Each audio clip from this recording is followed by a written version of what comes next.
வணக்கம் and welcome to the show மஞ்சள் வேல் மாலை. 24/7 பிஸியாவே போயிட்டு இருக்க நம்ம லைஃப்ல ரிலாக்ஸிங்கா இருக்கிறதுக்கு ஏதாவது ஒரு டைம் கிடைக்குமா அப்படின்னு எல்லாரும் பார்த்துட்டு இருப்போம். அதுக்கு ஆப்டான டைம் இந்த 5 மணி தான். ஸோ இன்னைக்கு நம்மளோட இந்த ஷோல என்னென்ன சூப்பரான விஷயங்களை பார்க்க ரெடியா இருக்கீங்களா? வாங்க போலாம்.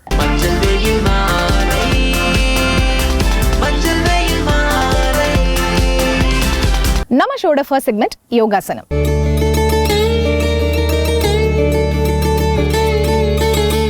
உடல் ஆரோக்கியத்துக்கும் சரி மன ஆரோக்கியத்துக்கும் சரி ரெண்டுத்துக்கும் ரொம்ப முக்கியமான பொதுவான ஒரு விஷயம் என்ன அப்படின்னு பாத்தீங்கன்னா யோகாசனம். இந்த யோகாசனத்தினால என்னென்ன பெனிஃபிட்ஸ் இருக்கு, இதை எப்படி பண்றாங்க அப்படிங்கறத பார்க்கலாம் வாங்க. அனைவருக்கும் வணக்கம். இன்றைய யோகா பகுதியில் நம்ம பார்க்கக்கூடியது வெரிகோஸ் வெயின்ஸ்க்காக பயிற்சிகளை பார்த்துட்டு இருக்கோம். பகுதி 2. கடந்த பகுதிகளுக்குள்ள படுத்துட்டு கால் நீட்டிட்டு மேல சுலபமான 2 பயிற்சிகளை பார்த்துட்டு இருந்தோம். அதே மாதிரி தான் இங்க இன்னும் கொஞ்சம் ஒரு 2 இல்ல ஒரு 3 பயிற்சிகளை நம்ம பார்க்க போறோம். அது எப்படி பண்றதுன்னு பார்க்கலாம். இதுலயுமே படுத்துட்டு தான் நம்ம காலை மேல் நோக்கி தூக்கிட்டு அது மாதிரி பண்ண போறோம். எப்படி பண்றதுன்னு பார்ப்போம்.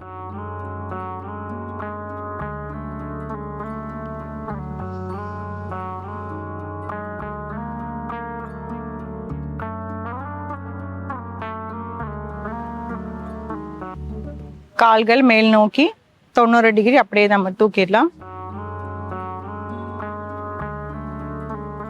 கால்கள் நல்லா நல்லா நேராக்கிட்டு ஒரு சில வினாடிகள் இதிலே இருக்கலாம். 1 2 3 4 5 6 7 8 9 10 தளர்த்திக்கலாம்.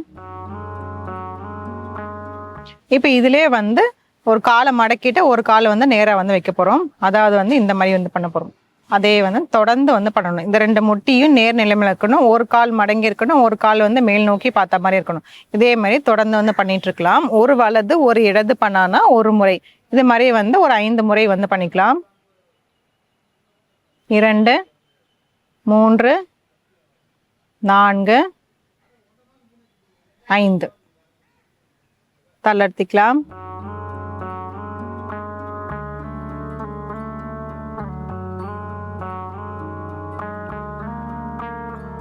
இப்போ பயிற்சி 2. இப்போ 2 கால்களுமே சேர்த்து மடக்கிட்டு 2 காலுமே சேர்த்து நீட்ட போறோம். 1 2 3 4 5 தளர்த்திக்கலாம்.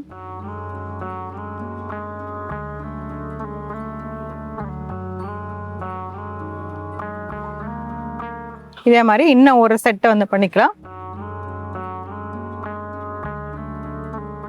1 2 3 4 5 தளர்த்திக்கலாம்.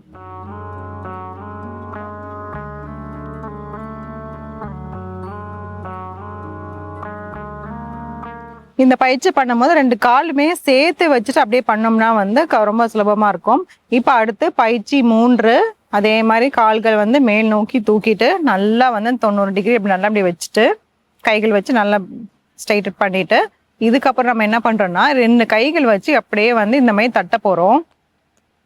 அப்படியே இந்த பின்னோக்கி அதில் எல்லாருக்குமே மோஸ்ட்லி இந்த பின்னாடி பக்கத்துல அந்த காஃப் மசில் தான் அந்த நரம்பை சுருண்டு இருக்கும். ஸோ இப்போ இந்த மாதிரி தட்டும் போது பார்த்தீங்கன்னா அந்த பிளட் சர்க்குலேஷன் நம்ம கரெக்டாகவே போகும். இங்கேருந்து ஆரம்பிச்சு இங்கேருந்து அப்படியே இப்படி தட்டிகிட்டே போகிற மாதிரி இருக்கும்.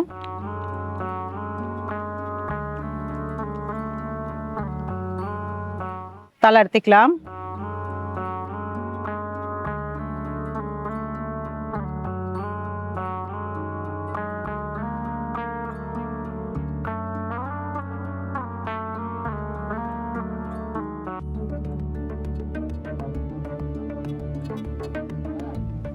இந்த மாதிரி சுலபமான பயிற்சிகள்ல இருக்கு. இந்த பகுதியில ஒரு 3 நம்ம பார்த்துட்டு இருந்தோம்.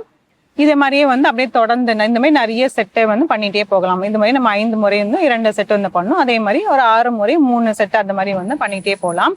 அதுக்கப்புறம் அந்த மாதிரி காலில் பின்னோக்கி இப்படி தட்டிட்டு இருந்தோம்ல, அது நம்ம நிறைய டைம் செஞ்சுட்டே வரணும்.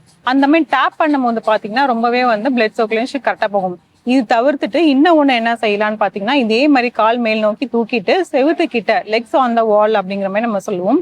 செவரு கிட்ட நல்லா இப்படி கிட்ட போயிட்டு, இதுதான் செவருனா அந்த செவரு கிட்ட நல்லா கீழே போய் படுத்துட்டு இந்த கால் நல்லா மேல் நோக்கி தூக்கி வச்சுட்டு அதுலயே வந்து ரொம்ப நேரமே வந்துக்கலாம். 10 நிமிடத்துல இருந்து 20 நிமிடம் வரைக்கும் கூட நம்ம அப்படியே இருக்கலாம்.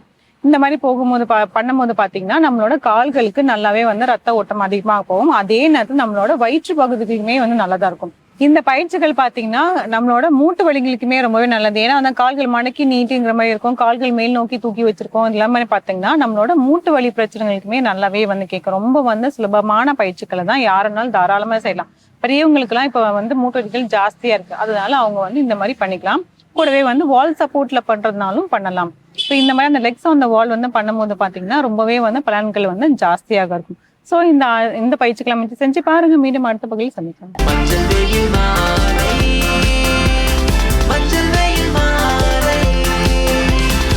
நம்ம ஷோட நெக்ஸ்ட் செக்மெண்ட் இங்கிலீஷ்ல பேசலாம்.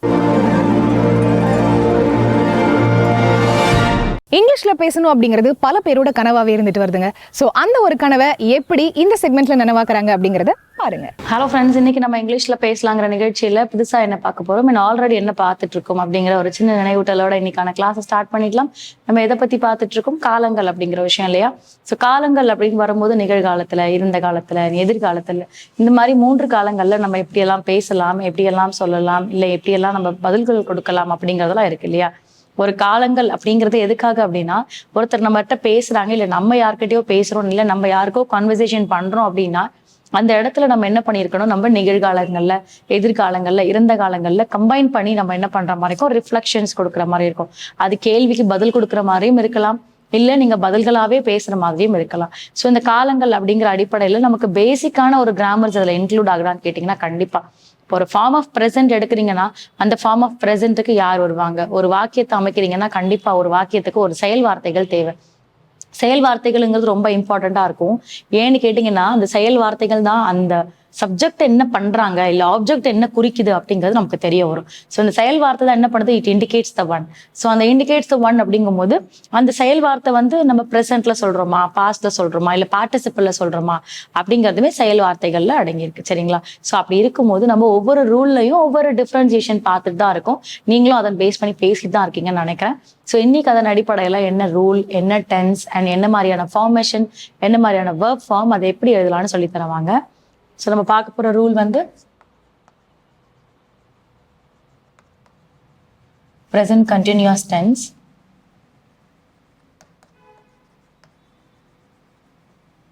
ஸோ இதுல the form of affirmative அப்படின்னு பார்த்தோம்னா பாசிட்டிவ் அஃபர்மேஷன் பார்க்க போறோம். ஸோ நம்மளுடைய அஃபர்மேட்டிவ் அப்படின்னு பார்த்தீங்கன்னா பாசிட்டிவ், நெகட்டிவ், இன்ட்ரோகேட்டிவ். ஸோ அதுல செலெக்ஷன் ஆஃப் ஃபர்ஸ்ட் பாசிட்டிவ் பார்க்க போறோம். ஒன்ஸ் பாசிட்டிவ் நல்லா ஸ்ட்ராங் ஆயிட்டீங்கனாலே நெகட்டிவ் அண்ட் இன்ட்ரோகேட்டிவ் ஈஸியா இருக்கும். So verb form V1 V2. Continuous அப்படிங்கிறதுனால கண்டினியூஸ்னாலே ஐஎன்ஜி ஃபார்ம். ஸோ அதனால V1 + ING, அதாவது ப்ரெசன்ட்,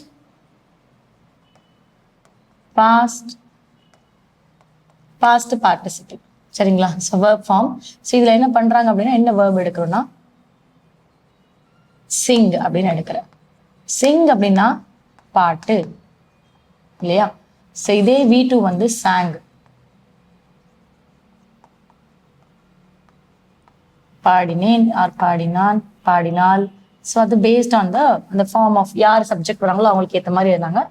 பாடினேன் எழுதிருக்கேன். இதே V3 ஃபார்ம் வந்து பாட இருந்தால், பாடினாள்.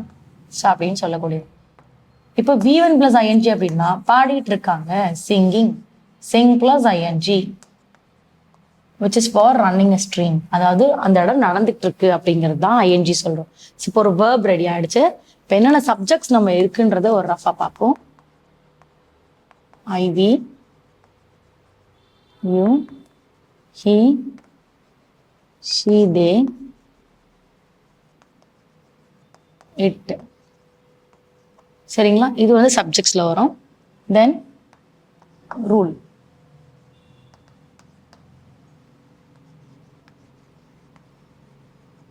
Subject plus is, am, are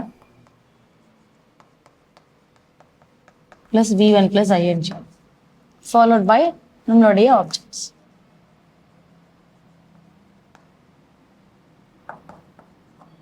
சரிங்களா? ஸோ இப்போ ரூல் ரெடி ஆயிடுச்சு. இப்போ யார் யாருக்கு யார் சூட் ஆவாங்கன்றது பார்த்துடலாம். இப்போ ஒரு சப்ஜெக்ட் ஐ எடுக்கிறீங்கன்னா ஆம், வாஸ், இட் வரும்போது is, was, present and past, then you, are, were, followed by she, is, was, he, is, was, they, are, were, last one, we, are, were. So நம்மக்கிட்ட என்ன இருக்குது, ஒரு சப்ஜெக்ட், அதுக்கான formation என்னன்னு கொடுத்தாச்சு. இப்போ example sentence பார்க்கலாம். சப்ஜெக்ட் நான் என்ன எடுக்கிறேன்னா ஷீ, அவள் அப்படின்னு எடுக்கிறேன். ஷீங்கிறது விச் இஸ் இண்டிகேட் ஃபார் அவள். ஸோ அப்போ இங்கே என்ன பண்ணுறேன், இஸ், ஆம், ஆர் இல்லையா. ஸோ ஷீன்னு வரும்போது நம்ம யூஸ் பண்ணுறது ப்ரெசென்ட். ஸோ ப்ரெசென்ட் ஃபார்மில் இருக்கிறது எல்லாமே இஸ் இல்லையா. So she is V1 + ing singing. She is singing அப்படின்னு சொல்லணும். ஷீ இஸ் சிங்கிங் அப்படின்னா அவள் பாடிக்கொண்டிருக்கிறாள். இதே என்ன பண்றாங்க, இன்னொரு செயலை வந்து கம்ப்ளீட் பண்ற மாதிரினா she is singing a song. அவள் பாடிக்கொண்டிருக்கிறாள் சொல்றாங்க. என்ன பாடிக்கொண்டிருக்கிறாள் அப்படின்னும் போது அவங்க வந்து பாடலை பாடிக்கொண்டிருக்கிறார் அப்படிங்கிறதா. ஸோ அப்ப அவள்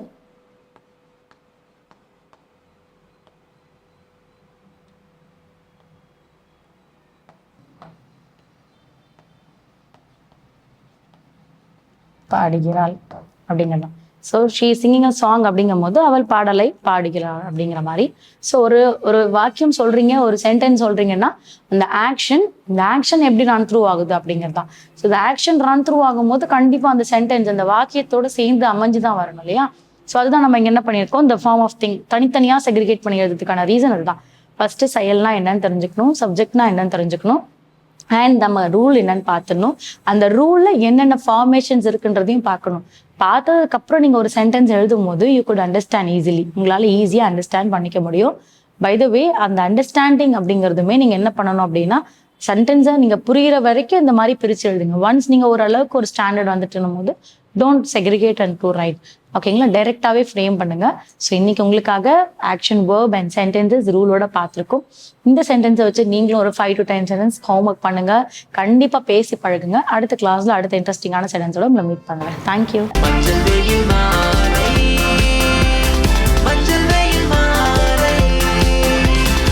நம்ம ஷோட நெக்ஸ்ட் செக்மெண்ட் தெரிந்து கொள்வோம்.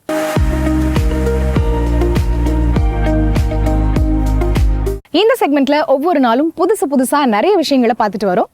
இன்னைக்கு என்ன பார்க்க போறோம் அப்படிங்கறத பாருங்க. வசந்த் டிவி ரசிகர்களுக்கு வணக்கம். இன்னைக்கும் நம்மளுடைய தெரிந்து கொள்வோம் நிகழ்ச்சியில தெரியாத பல விஷயங்களை தான் தெரிஞ்சுக்க போறோம். இப்பெல்லாம் ரெஃப்ரிஜரேட்டர் வந்துருச்சு. ஏதாவது ஒன்று கெட்டு போகக்கூடாது, அடுத்த நாளுக்கு அதை யூஸ் பண்ணும் அப்படின்ற மாதிரி இருந்துச்சுன்னா ரெஃப்ரிஜரேட்டர்ல வச்சிருவோம். இந்த ரெஃப்ரிஜரேட்டர் என்ன பண்ணும், அதை கெட்டு போக விடாம பார்த்துக்கும். ஏன்னா பாக்டீரியாஸ், அதுல தேவையில்லாத ஃபங்கஸ் இதெல்லாம் வளர விடாம இந்த ரெஃப்ரிஜரேட்டர் பார்த்துக்குது. ஆனா இதை கண்டுபிடிக்கிறதுக்கு முன்னாடியே நிறைய கண்ட்ரில இருக்கக்கூடிய ஆட்கள் அவங்களுக்கு தேவையான ஃபுட்டெல்லாம் ப்ரிசர்வ் பண்ணி வச்சிருந்தாங்க. குறிப்பா பால், இது ரொம்ப ஈஸியா கெட்டு போகக்கூடியதுதான். ஆனா ரஷ்யன்ஸ் எல்லாருமே இந்த பாலை ரொம்ப சூப்பராகவே ப்ரிசர்வ் பண்ணி வச்சிருந்தாங்க. பல 100 வருஷங்களுக்கு முன்னாடி, ஃப்ரிட்ஜ் எல்லாம் கண்டுபிடிக்காததுக்கு முன்னாடி ரஷ்யன்ஸ்லாம் என்ன பண்ணியிருக்காங்கன்னா, அந்த பாட்டுக்குள்ள ஒரு மண்பானைக்குள்ள பால் இருந்துச்சு அப்படின்னா அதுக்குள்ள தவக்கலை தூக்கி போட்டுருவாங்க. அந்த தவக்கலை அவங்க அடுத்த நாள் எப்போ பால் யூஸ் பண்றாங்களோ அது வரைக்கும் இருக்கும். ஏன்னா அந்த தவளையோட ஸ்கின் இருக்கு இல்லையா, இது ஆன்டி மைக்ரோபியல் ப்ராப்பர்ட்டிஸை ரிலீஸ் பண்ணுது. இப்படி ரிலீஸ் ஆகிறதுனால அந்த பாலில் இருக்கக்கூடிய பாக்டீரியாஸ் எல்லாம், தேவையில்லாத பாக்டீரியாஸ் எல்லாம் வளர விடாமல் அதை பார்த்துக்குது. அதன் காரணமாக தான் இந்த பால்குள்ள தவக்கலையை போடுறது அப்படின்றது எல்லாருமே பண்ணாங்க. பட் இந்த விஷயம் அவங்களுக்கு தெரிஞ்சு பண்ணாங்களோ தெரியாமல் பண்ணாங்களோ, பட் அதை பண்ணாங்க, அதை யூஸும் பண்ணாங்க. ஸோ இந்த மாதிரி தான் நிறைய கண்ட்ரிஸ் ஒவ்வொரு மாதிரியான வேலைகளை பண்ணிக்கிட்டு இருந்தாங்க, ஒரு ஃபுட்டு கெட்டு போகாமல் இருக்கிறதுக்காக. ஒவ்வொரு எறாவும் ரொம்ப முக்கியம்னு சொல்லுவாங்க. எறானா நீங்கள் நினைக்கிற மாதிரி சாப்பிட்ற எறா கிடையாது, நம்ம வாழக்கூடிய அந்த வருஷங்கள். இப்போ 1999, அதுக்கப்புறமா அப்படியே ஆரம்பிச்சது 2000, இந்த செஞ்சுரியே பார்த்தோம்னா ரொம்ப ரொம்ப டிஃப்ரெண்ட்டாக இருந்துச்சு, நிறைய அப்கிரேட்ஸ் இருந்துச்சு. ஆனால் அந்த 99 அப்படின்ற அந்த 19th செஞ்சுரிலாம் பார்க்கும்போது அது கொஞ்சம் வியர்டாக, எல்லாருமே அப்போ தான் புதுசான விஷயங்கள்லாம் பார்த்துட்டு இருந்தாங்க, நிறைய வியர்ட் ஃபீலிங்ஸ்லாம் இருந்துட்டு இருந்துச்சு. இப்படி 1999, அதாவது 1999 December 31 அந்த சன் செட் ஆச்சு இல்லையா, அந்த ஃபோட்டோ பார்த்தீங்கன்னா இப்போ ரீசெண்டாக இன்ஸ்டாகிராம்லாம் செம வைரலாக போய்கிட்டு இருக்கு. அந்த 19th century பார்த்தோம்னா கிளைமேட்டோட ரொம்ப ஒன்றிணைஞ்சிருந்துச்சு அப்படின்னு சொல்லலாம். ஏன்னா எந்த ஒரு பெரிய டிசாஸ்டரும் நடக்கல அன்டில் ஹியூமன்ஸாக நிறைய விஷயங்கள் பண்ணாங்களே தவிர்த்து இயற்கையாக நமக்கு எதுவுமே தரல. ஆனால் நம்ம எல்லாம் தந்ததுனாலையோ என்னமோ தெரியல, இயற்கையாக நிறைய விஷயங்கள் இந்த 2000 வர ஆரம்பிச்சது. சரி, இந்த 20th century அப்படின்னு பார்த்தோம்னா இது ஆரம்பிக்கிறதுக்கு முன்னாடி எடுத்த அந்த புகைப்படம் பார்க்கவே செம அழகா இருக்கும். அந்த சன்செட் அப்படியே போட்டோ எடுத்திருந்தாங்க. ஏன்னா அந்த சூரியன் அஸ்தமனமாகி அடுத்து உதயம் போது கரெக்டா பார்த்தோம்னா அது 20th century ஆரம்பிச்சிருக்கும். பியானோக்குன்னு ஒரு சைஸ் இருக்கு இல்லையா, ஆனா இந்த உலகத்திலேயே ஒரு பெரிய பியானோவை இன்வென்ட் பண்றேன்னு ஒரு பையன் இன்வென்ட் பண்ணாங்க. ஆனா அந்த பையனுடைய வயசு என்னமோ 15. நியூசிலாண்டை சேர்ந்த இந்த பையன் ஆட்ரன் மேன் அப்படின்னு சொல்லக்கூடிய இந்த பையன் இன்வென்ட் பண்ண இந்த பியானோ தான் இந்த உலகத்திலேயே மிகப்பெரிய பியானோ அப்படின்னு கன்சிடர் பண்றாங்க. ஏன்னா இது ஒர்க்கும் ஆகும், பார்க்கறதுக்கு ரொம்ப நீளமா இருந்தாலும் எல்லா கீஸுமே பர்ஃபெக்ட் சவுண்டோட இருக்கு. அதனால அஃபிஷியலாவே அதை அனௌன்ஸ் பண்ணிட்டாங்க, இதுதான் இந்த வேர்ல்டுலயே பர்ஃபெக்டான பியானோ, அதுவும் பெருசா. ஜப்பான்ல இருக்கக்கூடிய ரயில்வே ஸ்டேஷன் பார்த்தீங்கன்னா கிட்டத்தட்ட ஒரு சூசைட் பாயிண்ட் அப்படின்ற மாதிரி தான் இருந்துச்சு. நிறைய விரக்தியில் இருக்கிறவங்களாம் ஜப்பான்ல இருக்கக்கூடிய ரயில்வே ஸ்டேஷன்ல போய் அங்க இருக்கக்கூடிய ட்ரெயின்ல விழுந்துடுறாங்க. இதனால நிறைய உயிரிழப்புகள் ஏற்படுது அப்படின்ற மாதிரி ஒரு பெரிய பிரச்சனையே அந்த கவர்மெண்ட்ல போயிட்டு இருந்துச்சு. அதையும் பேசிட்டு இருந்தாங்க ரீசால்வ் பண்றதுக்காக. அப்போ நிறைய சைக்காலஜிஸ்ட் எல்லாத்துக்கும் ஒரு மீட் வைக்கும்போது நிறைய பேர் சஜஸ்ட் பண்ண ஒரு விஷயம் என்னன்னா, ஒரு ப்ளூ லைட்டை இன்ஸ்டால் பண்ணா சரியாயிடும் இந்த விஷயங்கள்லாம் சொன்னாங்க. ஆரம்பத்தில் இதெல்லாம் சிரிப்பா இருந்தாலும் சரி சொல்றாங்களேன்னு பண்ணி பார்ப்போம். அதுக்கு நிறைய எக்ஸ்பிளனேஷன் கொடுத்தாங்க. ஹாஸ்பிட்டலில் பார்த்தீங்கன்னா ப்ளூ இருக்கும், சைக்காலஜி டிபார்ட்மெண்ட்லையுமே ப்ளூ பார்த்தீங்கன்னா ஒரு காமிங் எஃபெக்ட் கொடுக்கும். அதெல்லாம் இதை ட்ரை பண்ணி பார்ப்போமா அப்படின்னு சொல்லியிருக்காங்க. இதை இன்ஸ்டால் பண்ணதுக்கு அப்புறமா 84% ஆஃப் சூசைட் கமிட் அப்படின்றது கம்மியா இருக்குன்னு சொல்றாங்க. ஸோ 84% வரைக்கும் அது கம்மியா இருக்கு அப்படின்றது ஒரு பெரிய விஷயம் தான். இது எல்லாமே இந்த ஜப்பான்ல ரயில்வே ஸ்டேஷன்ல இன்ஸ்டால் பண்ண வெறும் ஒரு லைட்டால மட்டுமே நடந்துச்சு. மழை வர்றதுக்கு முன்னாடி நமக்கு ஒரு சில இன்டிமேஷன் கிடைக்கும். என்ன, நல்ல காத்தடிக்கும், இருண்டு போயிருக்கும், அதுல நமக்கு ஒரு ஸ்மெல் வரும், அந்த மண் வாசனை அப்படின்னு சொல்லுவாங்கல்ல, அந்த ஸ்மெல் வரும். கூடவே மழை நிஜமாவே வரதான் போகுது, அது ஹெவியாக தான் வரப்போகுது அப்படின்ற லெவலுக்கான ஒரு ஸ்மெல் வரும். சயின்டிஸ்ட் எல்லாருமே எப்படா நமக்கு இந்த ஸ்மெல் வருது அப்படின்னு சொல்லி அதை ரிசர்ச் பண்ண ஸ்டார்ட் பண்ணாங்க. ஆனால் உண்மையிலேயே ஒரு ஹெவி ரெயின் வரப்போகுது அப்படின்ற விஷயத்த ஒரு சில மனிதர்களால் அந்த ஸ்மெல்லை வச்சே கணிக்க முடியுது அப்படின்னு சொல்லியிருக்காங்க. ஸ்மெல்லுன்னு அவங்களுக்கு எப்படி எக்ஸ்பிளைன் பண்ணுறது, ஆனால் கிட்டத்தட்ட அந்த மண் வாசனை மாதிரியான ஒரு ஸ்மெல்லு தான் ஒரு ஆட் ஆனாக இருக்கும்னு வச்சுக்கோங்களேன். அப்படி இருக்கும்போது மழை கண்டிப்பாக வரும் அப்படின்ற லெவலுக்கு நம்மளால யோசிக்க முடியும். நம்ம நிறைய கார்ஸில் பார்த்தோம்னா இந்த சிகரெட் எல்லாத்தையுமே பற்ற வைக்கிறதுக்காக ஒரு லைட்டர்னு ஒன்று வச்சுருப்பாங்க. அது எப்படின்னா ஃபுல்லாக ஹீட்டை ப்ரொடியூஸ் பண்ணும். அதை நீங்கள் சார்ஜ் போட்டாலும் யூஸ் பண்ணிக்கலாம், ஒரு ஹீட் புஷ்அப்பாகவும் எடுத்துக்கலாம். அதை நீங்கள் புஷ் பண்ணி எடுத்தீங்கன்னா அந்த இடத்துல ஹீட் இருக்கும், அதை வச்சு நிறைய பேர் சிகரெட்ஸை யூஸ் பண்ணுவாங்க. அண்ட் பக்கத்துலேயே நிறைய இடங்கள்ல ஹேஷ்டேஸ் இருக்கும். இது எல்லாமே அந்த காருடைய கன்வீனியன்ட்டுக்காக பண்ணது. ஏன்னா பெரிய பெரிய ஆட்கள்லாம் காரில் போகிறாங்கன்னும் போது அவங்க இதை எல்லாத்தையும் யூஸ் பண்ணிக்கணும் அப்படின்றதுக்காக பண்ணாங்க. ஆனால் அது மட்டும் இல்லாமல் அவங்களுடைய கன்வீனியன்ஸ்க்காக நிறைய ட்ரை பண்ணாங்க. அதில் ஒன்று 1959ல் ஒரு சில கார்ஸில் மட்டும் இன்ஸ்டால் பண்ணது என்னன்னா ஃபில்டர் காஃபி மிஷின். அந்த காஃபி மிஷின் எப்போவுமே ஸ்டேரிங் பக்கத்துலேயே இருக்கும், எப்போவுமே டிகாக்ஷன் போட்டு வைக்கிற மாதிரி அது குதிச்சுக்கிட்டே இருக்கும். அதுலேருந்து உங்களுக்கு தேவையான அளவுக்கு நீங்கள் காஃபி எடுத்து மில்கோட மிக்ஸ் பண்ணிக்கலாம் அப்படின்ற மாதிரியான ஒரு சிஸ்டமும் அதில் கொண்டு வந்திருந்தாங்க. ஆனால் அது ஆப்ஷனல் தான். வோல்க்ஸ்வாகன் கார்லலாம் இது நிறைய இன்ஸ்டால் ஆயிருந்துச்சு. ஏன்னா அந்த கஸ்டமர் அவங்களுக்கு தேவைன்னு கேட்டாங்கன்னா இன்ஸ்டால் பண்ணி கொடுக்குற மாதிரி டிசைன் பண்ணியிருந்தாங்க. லெஃப்ட் ஹேண்ட் யூசர்ஸ் இப்போ ரொம்ப கம்மி ஆயிட்டாங்க. ஏன்னா முன்னாடிலாம் நிறைய இருந்தாங்க. ஏன்னா லெஃப்ட் ஹேண்ட் யூஸ் பண்ணி எழுதுறது, பிரைமரியான ஒர்க் எல்லாமே லெஃப்ட் ஹேண்டில் பண்ணுறதுன்ற மாதிரி இருக்கும். குறிப்பாக எழுதுறது தான் ரொம்ப முக்கியம்னு வச்சுக்கோங்களேன். ஆனால் இவங்க வந்து ரைட் ஹேண்டில் எழுதுறவங்கள விட 140 அளவுக்கு ஐக்கியூ அதிகமாக இருக்கும் அப்படின்ற மாதிரி சொல்கிறாங்க. சரி, இதெல்லாம் ஓகே.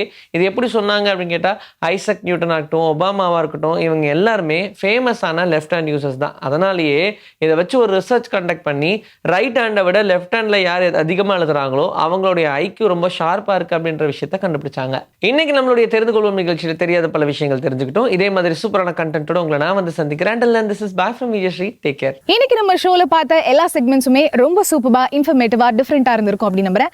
இதே மாதிரி ஒரு சூப்பரான எபிசோடோட மீண்டும் சந்திப்போம். Until then, it's bye from Farida and Manjalvel Malay team.